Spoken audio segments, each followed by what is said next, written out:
السلام علیکم ورحمۃ اللہ وبرکاتہ۔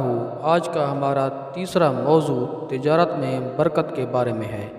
پیارے آقا حضرت محمد صلی اللہ علیہ وآلہ وسلم کا فرمان عالی شان ہے تجارت میں برکت کے بارے میں۔ بسم اللہ الرحمن الرحیم۔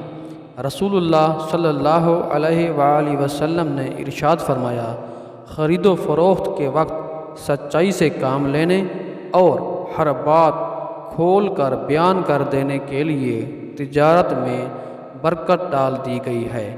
سبحان اللہ۔ اللہ تبارک و تعالی سے دعا ہے کہ رسول اللہ صلی اللہ علیہ وآلہ وسلم کے ارشادات کے مطابق زندگی بسر کرنے کی توفیق دے، آمین ثم آمین۔